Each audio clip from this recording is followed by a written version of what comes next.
Everyone loves music. We listen to it, dance to it, sing along with it, and it's a very important part of our young people's everyday life as well. It provides their daily soundtrack. It's the universal language that transcends cultural barriers with the unique ability to communicate ideas and emotions of the human spirit. And educating our children in the joys of music is an essential part of providing a well-rounded education for the citizens of the future.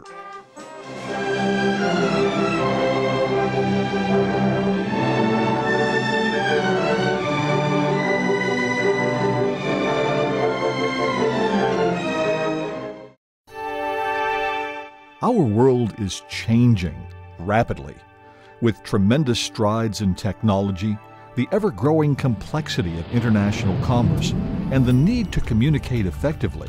Our young people must develop skills and attitudes vital for success in the 21st century workplace.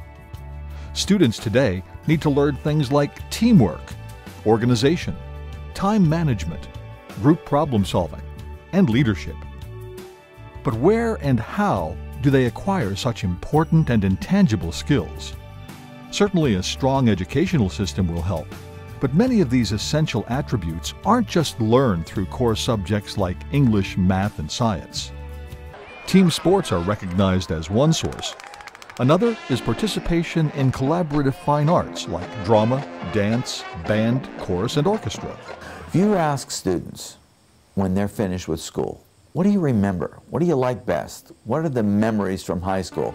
I doubt that they're going to be saying, well, I really learned that in chemistry, or I learned that in algebra, or I learned that in history class. The difference with music is it engages the brain in ways that nothing else does.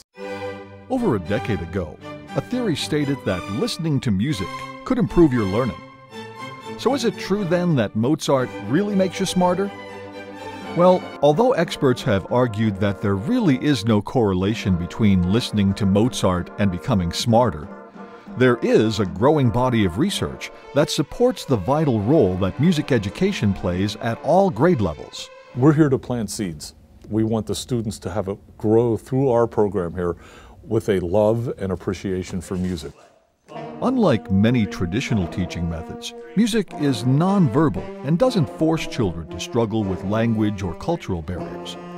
Statistics show that schools that have active music programs have significantly higher graduation rates and produce students less likely to be involved with gangs, drugs, and alcohol.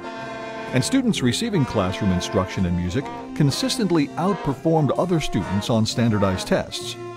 By it being hands-on and by it involving the students so, we see people alert and brains working. It does help me build my confidence. It makes me stronger in what I want to do.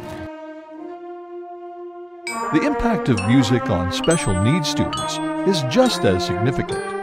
The rhythm and repetition of song has proven to stimulate speech and motor skill development and enhance the ability to communicate and socialize. The combination of the traditional, along with unique music-related opportunities, not only challenge the students' skills, but encourages them to experiment with their creative ability, showcasing their talents from elementary through high school, spending a portion of their summer in music camp honing their skills, and delving into their creative spirit through music composition. The sounds are so easily manipulated that it's easy for everyone to be musically and creatively successful. In order for a music program to be successful, it needs educators who are innovative, up to date on the latest music education trends, and excited about sharing their love of music with their students. And the teachers need a support network to help make them the best. The Pennsylvania Music Educators Association is a statewide nonprofit organization of over 5,000 members whose mission is to advance music education by encouraging excellence in the study, teaching, and making of music. Often, PMEA is thought of only as the organization that sponsors concerts. Their well-known district and regional band, chorus, and orchestra festivals feature quality musicians selected from school districts in various regions around the state.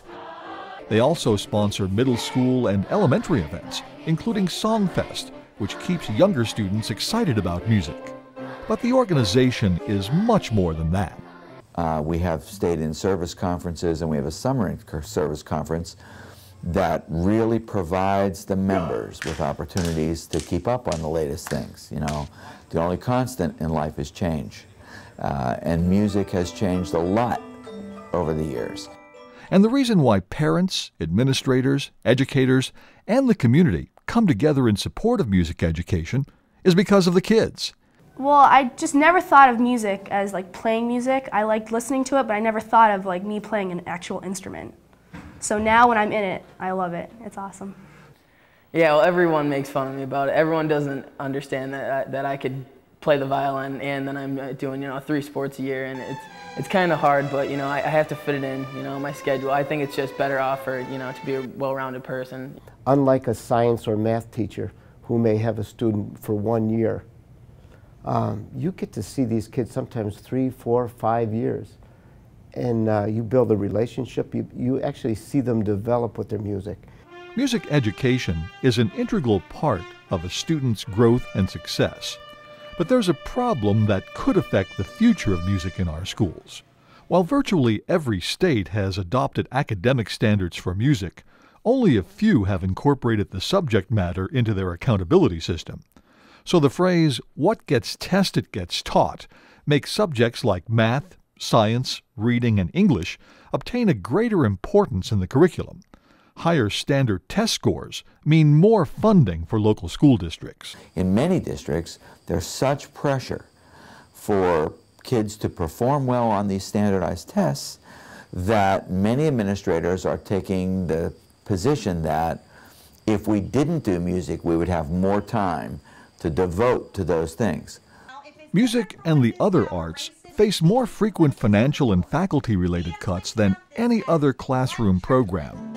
Even extracurricular activities like sports aren't on the chopping block as much as arts-related courses. I do have to balance the budget, and I do have to be responsible to the community for the taxes and the structure, the funding of the school district. But I also need to balance the needs of our students. When they leave our district, they need to be well-rounded. They need to be good citizens for the future. The overwhelming belief among experts is that making music adds to the enjoyment of life, the preservation of culture, and is also an essential part of learning. Everybody should know something about music and the arts.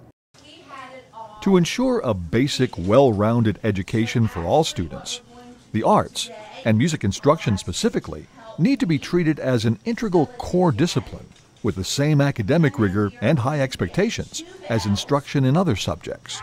93% in most classes is still considered an A. If we did 93% of the notes correctly, it would not be so good. Could you imagine hearing the national anthem at 93%? You would know there was something wrong. And so the idea is that music is an outcome-based course, and it is also something that demands 100% all the time. In practice, this means that effective music education requires sequential curricula, regular time on task, qualified teachers, and a fair share of educational resources. What's best for the students definitely is the more we can see students, the more repetitions that we get to see them, not necessarily, say, a block schedule where I see them once a week for 90 minutes. That's not at all as good as 30 minutes. In order to keep a music education program strong, everyone needs to be made aware of its importance. If you stop talking about what you're doing, it doesn't take long, for people to forget about what you're offering. Quite often, a plea for help isn't presented to the school board until a funding problem in the district threatens the music program. An advocacy program should be in place before the problem occurs. An advocate is trying to influence a specific decision. So if the decision is budget, there's a certain amount of money, somebody makes a decision where that money goes, but it's really all about getting the message out in a timely fashion so it influences a decision before that decision's made. Educators and advocacy groups need to successfully communicate to decision makers that no education is complete without music. An effective advocacy program is always customized to the particular district and involves becoming actively involved in the Music Booster Club, working closely with the music educators in the district to identify needs and opportunities to make the program better, being proactive about the importance of a good music education, attending school board meetings on a regular basis and making your voice heard, maintaining an awareness of the school budget and the entire decision-making process, and developing a relationship with administrators, school board members, legislators, and the entire community. Because we get that all the time where I teach, how lucky you are to teach in an area where the community supports you. And my answer is always the community supports us because I've worked real hard in gaining that support. And support is not ever given, it's always earned. Although the problems facing education are national in scope, they're manifested locally. Investment in music education is one of the most effective uses of local resources. It not only supports and sustains the educational achievement of our young people, but also ensures the future success of tomorrow's leaders. Everyone that's involved in education has to realize that music is not a frill, it's not a minor subject, it is a major subject. And when it's dealt with properly, the entire school will flourish from those experiences. I feel bad for those students that don't take music courses because they're missing out so much. Everything that is represented in the human spirit comes together collaboratively in music in ways that nothing else does. Nothing else does. And that's an important part of what it means to be a human. And if we don't value that, and we don't promote that, and we don't teach that, we're doing a disservice to the generations ahead.